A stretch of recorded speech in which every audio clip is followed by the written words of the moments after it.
آپ دیکھتے ہیں بڑھاپے میں کچھ لوگ ایسے ہوتے ہیں کہ جن کو یہ بھی یاد نہیں رہتا کہ میرا نام کیا ہے، میں کہاں ہوں، مجھے کدھر جانا ہے.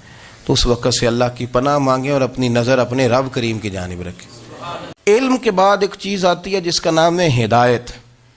یہ بھی اسی وقت ہی نصیب ہوتی ہے جب میرا رب کریم نصیب فرما دیتا ہے. ہم نے نا نیکی کا اپنا اپنا سٹیٹس بنا لیا ہے، اپنا اپنا معیار بنا لیا ہے. کچھ لوگ کہتے ہیں کہ جناب مسجد میں سیمٹ کا توڑا دینے سے بہتر ہے کسی غریب کو آٹے کا تھیلا دے دو. اب اس نے اپنا مزاج بنا لیا نا نیکی کا، اس نے اپنا سٹیٹس بنا لیا ہے. میرا یہ سوال ہے کہ نبی پاک صلی اللہ تعالی علیہ وسلم جب مدینہ شریف آئے تھے تو حضور نے سب سے پہلے غریبوں میں آٹا تقسیم کیا تھا کہ سب سے پہلے مسجد بنائی تھی؟ کیا عجیب لوگوں کا رنگ ہے. اپنی مرضی کی ہدایت، اپنی مرضی کا تقوی، اپنی مرضی کا معیار. مسجد کوئی بڑا چھوٹا خطیب بھی میری طرح کا ہو نا تو وہ مسجد میں بیٹھ کے جب نبی پاک کی بات کرتا ہے تو کہتا ہے میرے رسول پاک غریبوں کا سہارا بن کے آئے. وہ غریبوں کی بات کرتا ہے، مسکینوں کی، لاچاروں کی، کمزوروں کی بات. تو مسجد ہی تو وہ ادارہ ہے جہاں سے غریبوں کی بات ہو رہی. تو اب لوگوں نے غریب کو اور مسجد کو لڑانا شروع کر دیا. اس کو لڑاؤ کہ مسجد میں پیسے دینے سے بہتر ہے آپ غریب کو آٹے کا تھیلا دے دیں. آپ یہ کیوں نہیں کہتے کہ مسجد میں بھی آپ توڑا دیں ایک سیمٹ کا اور ساتھ غریب کو بھی خدمت کریں؟ یہ کیوں نہیں تقویٰ؟ اپنی اپنی مرضی کا مزاج، اپنی اپنی. کچھ لوگ کہتے ہیں چھوڑو جی، ساری زندگی انسان نماز پڑھتا رہے اور پھر گالیاں بھی دیتا رہے، بندہ داڑھی بھی رکھ لے اور جھوٹ بولنا بھی نہ چھوڑے. تو یہ آپ نے اپنے پاس سے تقوی کا معیار بنایا. گالی دینے کا گناہ ہے اور داڑھی رکھنے کا ثواب ہے. تو اگر آپ داڑھی رکھے ہوئے ہیں اور آپ کوئی غلطی کر رہے ہیں تو اس سے آپ کی داڑھی کا ثواب ختم. اللہ کرے آپ کو سمجھ آئے میری بات کی. آپ کوئی غلطی کر رہے ہیں، داڑھی کا ثواب اس سے ختم، وہ اپنی جگہ پہ قائم ہے چیز. اپنی مرضی کا کیوں تقوی کا معیار بناتے ہیں؟ تقوی کا مزاج اپنی مرضی کا نہ بناؤ. اللہ کی بارگاہ سے دعا مانگو کہ یا اللہ ہمیں ہدایت کا نور عطا فرما. اللہ تو ہمیں رستہ دکھا، تو بتا کہ ہدایت کیا ہے. تو رب فرماتا ہے اللہ ولی الذین آمنوا، اللہ مومنوں کا مددگار ہے. یخرجہم من الظلمات الی النور، وہ انہیں اندھیروں سے نکالتا ہے اور نور کی طرف روشنی عطا فرماتا ہے. اندھیروں سے نور کی طرف اللہ لاتا ہے. اللہ ولی، اللہ مومنوں کا ولی ہے، وہ انہیں اندھیروں سے نور کی طرف نکالتا ہے. ہدایت ہمیشہ اللہ کی طرف سے سمجھے. جب وہ نماز کی توفیق دیتا ہے تو اپنے فضل سے دیتا ہے. جب وہ ذکر کی توفیق دیتا ہے تو اپنے فضل سے. ہم سمجھتے ہو جی فلانا نہیں پڑھ رہا بڑا بیوقوف ہے، فلانا نہیں پڑھ رہا، تو تم کیا اپنی عقل کے زور پہ پڑھ رہا ہے؟ میں جی اللہ کے فضل سے 2 سپارے پڑھتا ہوں، تو کس پہ احسان کرتے تو 2 سپارے پڑھ کے رویا کر. کہا اگر مالک تو بڑا قریب نہیں؟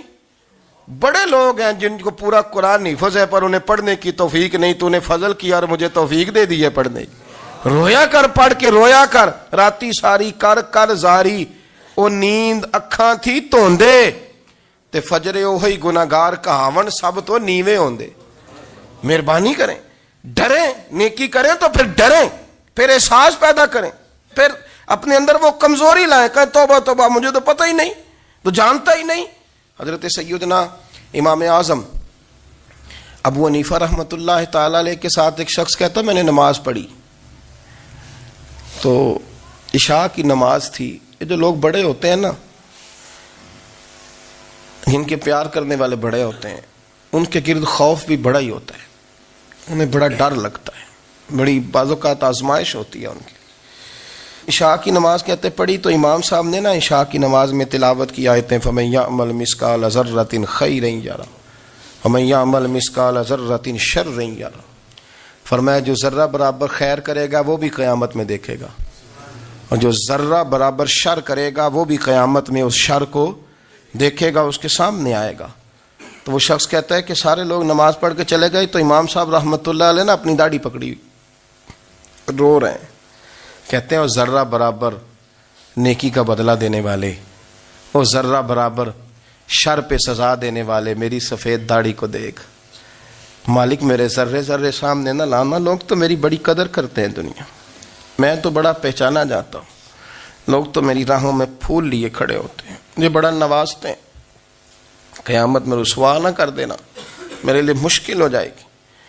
وہ کہتے ہیں میں نے امام صاحب کا درد دیکھا، مجھے کوئی کام تھا تو میں چلا گیا، میں نے کہا کہ وہ اس وقت اللہ کے حضور حاضر ہیں تو میں دوبارہ آؤں گا۔ کہتے ہیں میں تہجد کا وقت آیا تو امام صاحب وہیں بیٹھے تھے اور ان کی داڑیاں آنسوؤں سے بھری ہوئی تھی اور زور سے داڑھی پکڑی ہوئی، کہنے لگے مالک رسوا نہ کر دینا، قیامت میں رسوا نہ کر دینا۔ یار جو ہدایت یافتہ لوگ تھے وہ تو ڈرے ہوئے تھے، وہ تو سہمے ہوئے تھے، وہ تو کہتے تھے یہ اس کا فضل نہیں، اس نے بلا لیا، یہ اس کا کرم نہیں۔ حضرت باعزید بستامی کسی کافر کو دیکھتے تو رو پڑتے، کہتے مالک تو کتنا قریب ہے، یہ بے ایمان رہ گیا، تو نے اپنے فضل سے مجھے اپنے نبی کا غلام بنا لیا۔ وہ رو پڑتے۔ یہاں تو لوگوں کا دعویٰ ہی بڑا ہے۔ نمازی اللہ خیر فرمائے وہ تو دوسروں کو گھورتا ہے، وہ کہتا ہے جنت کا میں مالک ہوں، کنجیاں میرے پاس ہیں، میں کسی اور کو گھسنے نہیں دوں گا۔ اور اگر 2-3 حج کر لے تو پھر تو وہ کہتا ہے کہ اب میرے سے پوچھ کے لوگ جنت میں جائیں گے معاذ اللہ۔ اور اگر وہ 2 4 5 7 دفعہ کوئی نفل پڑھ لے تو پھر وہ کہتا ہے چھوڑیں جی سارے لوگ بے عمل ہیں، میں اکیلا نیک ہوں۔ نہ ایسا کریں، اپنی توجہ اپنے رب پہ رکھیں، اپنی توجہ اپنے معین الملت والدین، عطائے رسول، ہند الولی، غریب نواز، خواجہ معین الدین چشتی، حضرت خواجہ اجمیر، شاہ اجمیر، والی ہندوستان۔ آخری عمر میں نا سارا دن روتے گزر جاتا، ساری رات روتے گزر جاتی، ذرا سی کوئی بات کرتا تو رو پڑتے ہیں، آنکھیں آنسوؤں سے بھری رہتی۔ کئی دفعہ اپنے بھی پریشان ہو جاتے ہیں نا کہ یار تو ایک بات کی جان ہی نہیں چھوڑ رہا۔ تو خواجہ قطب الدین صاحب بختیار کاکی سے لوگوں نے کہا کہ آپ مرشد سے بات کریں، اتنا بھی تو نہیں نہ رونا چاہیے، ہر وقت اس کے آنسو کی کریے، عاشق دا کام ہی رونا تونا تے بنا رویوں نہیں منظوری۔ یہ عاشق سدا ہی روندا رہندا ہے، پاویں وصل ہوئے تے پاویں دوری، ہر وقت رونے کا کیا مطلب ہے؟ تو خواجہ قطب صاحب کہتے ہیں میں قریب گیا تو میں نے پیر دبائے، میں نے کہا سونیا لوگ تو کچھ بھی نہیں کرتے، تو نے تو کمال کر دیا، 90 لاکھ آدمی مسلمان کر دیا، دنیا کچھ نہیں کرتی، تو نے 50 سال ساری رات مصلے پہ بیٹھ کے رب راضی کیا۔ تو شہزادہ تھا، حضور کی اولاد تھا، لیکن معین الدین تیرا ایک پلاٹ بھی نہیں، تو نے طالب علم پالے، انہیں غریبوں کو دیا، تو نے نوازا، کوئی شے نہیں تیرے پاس، ہر چیز تو نے، ساری رات روتے ہو، سارا دن روتے ہو۔ تو خواجہ قطب الدین صاحب کہتے ہیں میں نے جب عرض کیا تو خواجہ صاحب مجھے گلے لگا لیا، چیخ مار کے روئے، کہنے لگے قطب الدین پتر داڑھی سفید ہو گئی، جانے کا وقت آ گیا، جو تو نے نیکیاں گنوائی ہیں وہ ہیں صحیح میرے پاس، پر یار کی بارگاہ میں پیش کرنے کے قابل ایک بھی نہیں، تو بارگاہ تو دیکھ کتنی بڑی ہے، رسول کریم کی بارگاہ میں پیش کرنے کے قابل ان میں سے ایک بھی نہیں، تو آستانہ دیکھ کتنا بڑا ہے، کیا پیش کروں گا، کیا عرض کروں گا حضور کی بارگاہ میں، کس طرح؟ وہ یار جو بڑے تھے وہ تو ڈرے ہوئے تھے، سہمے ہوئے تھے، وہ تو بڑی آزمائش میں تھے، لیکن میرا اور آپ کا رٹا 2 نمازیں پڑھ کے 6 نمازوں کا دعویٰ کرنا اور لمبی چوڑی کہانیاں بنانا اور اپنے منہ سے اپنی تعریفیں کرنا، اس سے تھوڑا باہر آئیں۔ رزق بھی میرا اللہ ہی دیتا ہے، علم بھی اللہ دیتا ہے، رزق بھی۔ بڑے بڑے فقیروں کو مالدار ہوتے دیکھا، بڑے بڑے مالداروں کو فقیر ہوتے دیکھا، بڑے بڑے، میرے ایک بڑا سخی قسم کا سجن ہے، بڑا پیارا ہے، میں اسے سخی مانتا ہوں، میں نے اپنی پریشانیوں کے دنوں میں بھی اس شخص کو سخی دیکھا۔ ایک دن رات کو مجھے ٹیلی فون کر کے کہنے لگا کدھر ہو؟ میں نے کہا میں گھر ہوں۔ نہیں اکثر سفر میں ہوتے ہو نا؟ میں نے کہا طبیعت کیسی ہے؟ ٹھیک ہے، بس حال چال پوچھنا تھا۔ میں نے سمجھائی، میں نے کہا یار یہ کوئی مسئلہ ہے، ورنہ رات کے 2 بجے کوئی حال پوچھنے کو فون تو نہیں نہ کرتا، کوئی مطلب ایسا تو مسئلہ نہیں نا۔ تو میں نے بیک کال کی، میں نے کہا یار میری بات سن، مسئلہ کیا؟ کہ نہیں کچھ نہیں دل کر رہا تھا۔ میں نے کہا میری گل سن، رہے ہیں اسی 4-5 سال کٹھے، میں تین جاننا، اصل بات کر۔ کہنے لگا مکان بھی بڑا ہے، سارا کچھ ٹھیک ہے، پر وہ بڑا ہی بے نیاز ہے، کچھ حالات اس قسم کے آ گئے ہیں کہ لوگوں کو بتاؤں بھی تو لوگ ماننے کو تیار نہیں، زیادہ نہیں، مجھے نا تھوڑے سے پیسوں کی ضرورت ہے، کوئی 15-20 ہزار اگر مل جائیں، میری ضرورت۔ آپ یقین کریں میں روتا رہا ساری رات، میں نے کہا مہربانہ تیرا کس طرح کرانگے، اس سے لے کے زمانہ استعمال کرتا تھا، پر بے پرواہی ویخ نہ سجڑ دی، جتھے کسے دی پیش نہ جاوے انہیں تاجاں والے در در رولے تے منگتے ہیں تخت بٹھاوے، سجنا کسے نو کارا مل دئی کوئی کعبے خالی آوے، واللہ خیر الرازقین، وقت تو دائیں بائیں نہ جا، رزق تو تجھے میں دوں گا، میں ہوں بہتر رزق دینے والا۔ بڑے بڑے بادشاہ، بڑے بڑے شہنشاہ، بڑے بڑے لوگ ہاتھوں میں کاسے، فقیریاں، ام ربیہ کہا کرتی تھیں، بڑی نیک اور صالح خاتون تھیں، وہ کہتی ہیں کہ میں نا بڑے امیر آدمی کی بیوی تھی، اپنے شوہر کے ساتھ چھت پہ بیٹھی تھی تو نیچے فقیر مانگنے والا آیا، اس نے بڑے درد سے صدا کی تو میں نے اپنے شوہر سے کہا کچھ دے دیں، کہا دفع کر، ان لوگوں نے دھندا بنایا ہوا ہے۔ کہتی میں میکے سے بھی بڑا مال لے کے آئی تھی، میرے ماں باپ بڑے امیر تھے تو میں نے نا چوری اپنے خامہ سے نظر بچا کے باتھ روم جانے کے بہانے گئی اور نیچے جا کے 5 دینار میں نے اس فقیر کی ہتھیلی پہ رکھے۔ کہتے اس نے 5 دینار دیکھے، پھر میری طرف دیکھا تو میں نے اس کی آنکھوں میں آنسو چمکتے دیکھے، کہنے لگے بی بی رب تیرا بھلا کرے، میں 3 دنوں کا بھوکا ہوں۔ کہ وہ چلا گیا، میں گھر آ گئی، جب باہر آئی تو میرا شوہر کہنے لگا تو اتنی اب اتنی تو تیز ہو گئی ہے اور تو اتنی خود مختار ہو گئی ہے، میرے بغیر پوچھے مال خرچ کرے گی، جا تجھے 3 طلاقیں۔ کہتی میں بالدار اور وزادار باپ کی بیٹی تھی، طلاق لے کے گھر آئی تو میرا باپ ٹوٹ گیا، چارپائی پہ چلا گیا، اوہو یہ کیا بن گیا۔ کہتی بڑی تکلیف رہی، 1-2 سال کے بعد میرے ابا نے میری شادی کر دی۔ اب جس شوہر کے پاس گئی وہ بڑا نیک تھا، پرہیزگار تھا، اللہ نے بہترین صلہ دیا۔ کتنی چھت پہ بیٹھی تھی، دروازے پہ فقیر آیا تو میں نے شوہر سے کہا کچھ دے دوں، کہنے لگا 5 نہ دینا، 15 دینا، 20 دینا، میں فقیر ہوں، میں نے فقر سے دولت دیکھی ہے، اسے خالی نہ لوٹانا۔ کہتی ہے کہ میں نیچے گئی اور جب میں نے اس کی طرف دینار بڑھائے تو میری چیخ نکلی، پیسے پھینک کے میں بے ہوش ہو کے گری، میرا شوہر نے آ کے اٹھایا، اندر لے گیا، پانی منہ پہ چھڑکا، کہنے لگا تجھے کیا ہوا؟ کہنے لگی یہ جو مانگنے آیا یہ میرا پہلا شوہر تھا، وہی تھا جو کہتا تھا کہ تو 5 دینار دے آئیے، جا تجھے 3 طلاقیں۔ پڑھو نا حدیث پاک، میرے نبی پاک علیہ السلام نے فرمایا ایک بندہ گنجا تھا، گنجا، کوئی ترتیب آگے پیچھے ہو جائے تو مفہوم کے لحاظ سے، لیکن میں مفہوم اس کا واضح کرتا ہوں، ایک گنجا تھا، کوئی شے نہیں تھی، سر پہ بال بھی نہیں تھے، رویا کرتا تھا۔ اللہ تعالیٰ نے فرشتے کو بھیجا، تجھے کیا چاہیے؟ تو کہنے لگا بال آ جائیں اور تھوڑا مال آ جائے۔ فرشتے نے ہاتھ پھیرا تو بال بھی آ گئے تو بکریاں بھی آ گئیں، لائنیں لگ گئیں، مال ہی مال ہو گئے۔ دوسرے کے پاس گیا، وہ کوڑا تھا، اس کو جا کے کہا کیا چاہیے؟ کہنے لگا شفا ہو جائے اور کچھ اللہ تعالیٰ آسانی کر دے۔ شفا بھی ہو گئی، گائیں بھی دے دی، بھینسیں بھی دے دی، مال ہی مال ہو۔